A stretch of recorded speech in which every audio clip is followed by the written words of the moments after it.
Can I take you to what might happen in the next few months?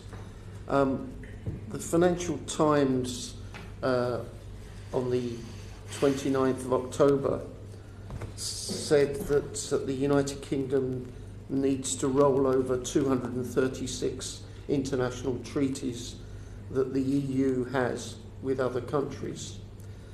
Previously, in May 2017, they cited the figure of 750 treaties. I'd be interested to know what is the accurate figure, or was it somewhere else?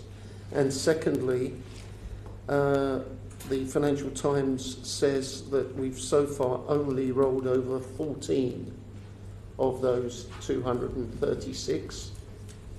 And can you tell the committee when you expect the rest of them to be agreed, and what happens if there's no deal? The total number of international agreements, I believe, is bigger than 700. I think it is more than 1,000, as we have looked and re-scrubbed the figures.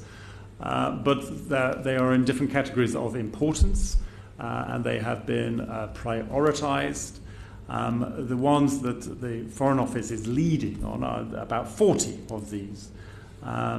If there is an agreement, there will be an implementation period. So the task is less urgent because all of these agreements will be enforced through that implementation agreement. If there is no agreement, then we have our work cut out. Although there are a few that have agreed so far, we still have 4 months. Right. So we have 14 agreed. Are they the ones the Foreign Office has been working on? That is a figure of across the government. Across the government. 14 agreed, and potentially more than 1,000 that altogether, but of all levels of importance. Right. How many staff do you have working on this monumental task if we get no agreement, and within just a few months we have to deal with the fact that we are no longer part of these international treaties because of our leaving the European Union?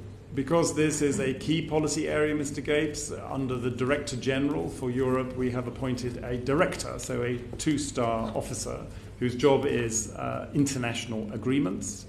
The director has just changed, and Sarah Taylor, I beg her pardon, is now our director who is charged with this.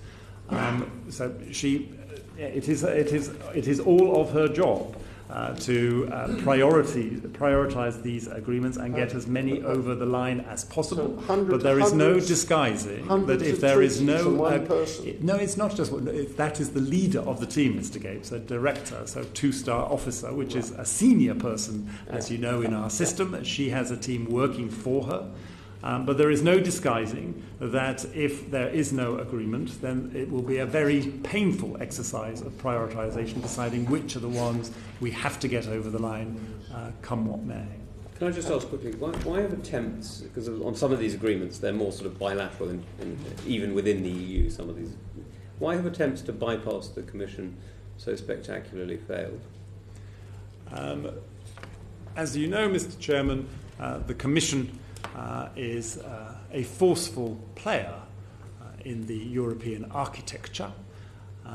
The Commission was given the task by the heads of government at the European Council to lead the negotiation, and is protecting that prerogative effectively. Can I go back to what might happen in the next few months?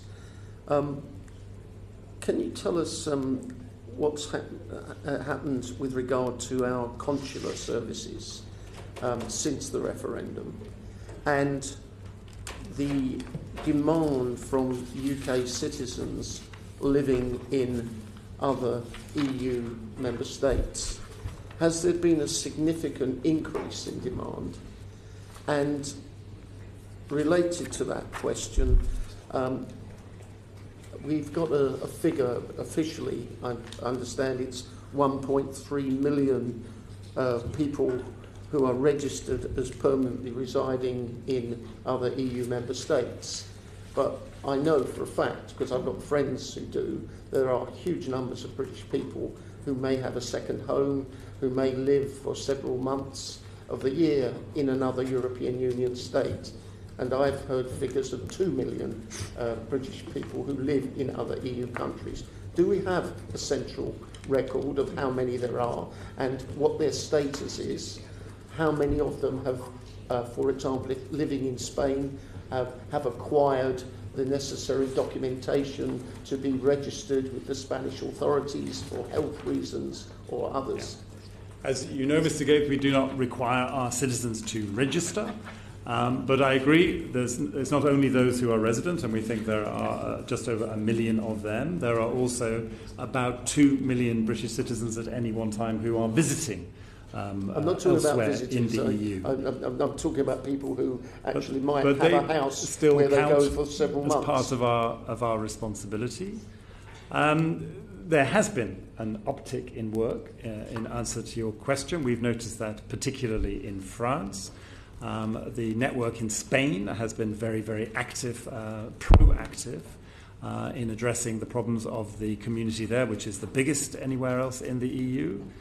Normally we have 172 consular staff working in the EU. We're recruiting 20 regional consular policy officers right now. We're also recruiting 37 new local consular officers, so the effort is getting bigger. And we have already decided that in the event of no deal, we will double our capacity, our consular capacity in the EU. I visited our, 10 years ago, I visited our embassy in Madrid, and at that point there were people from Age UK who had been seconded to work in Spain in our embassy for elderly British people living in Spain who didn't speak any Spanish and had no real integration with Spanish society. Do we still have that kind of network? Do we still use those organisations? And do we think we may need far more of them in the event of no deal? I think, Mr. Gates, that the network is even more developed than when you visited 10 years ago. So I would encourage you to be in touch with Simon Manley, our ambassador, because the network of subordinate posts and consular officers, I think, is amongst the most impressive we have. Do we have any central FCO record of where we have this use of people from our voluntary sector who are assisting in not just in Spain but elsewhere, the British communities living in other European Union countries? I do not have a central register because in my judgment I don't require a central register, but I expect ambassadors to have the networks they need to do the job in their country, including with the voluntary sector. But that is something organised country by country. Perhaps you could send us a note on what information you do have. That would be helpful to the committee. Very short, Andrew. Go on. We were talking about Brexit, aren't we, at this point? Well, we're talking about consular services. Oh, okay. Well, can I come in a second? Sure. No, I had another question which I was going to raise straight away after my... Okay, very quickly, go on. A few days ago, we got the response from your department to our Select Committee's report, which was on the responsibility to protect and humanitarian intervention. We will no doubt be publishing this in the near future. But I have to say, personally, and I think I speak for other members of the committee, I was very disappointed at the dismissive way in which you have responded to our recommendations and not actually engaged with some of our recommendations. Without prolonging the discussion here now, Chairman, I would just ask, when the committee produces a report calling for the government to take more seriously these issues, and to move to having a proper inquiry into the lessons of Syria, it is helpful to us if the government actually responds, if the department responds to the recommendations as a whole that we have made, rather than partially responding as it has done in this case. Noted. Would you have another look at it and come back to us? I will.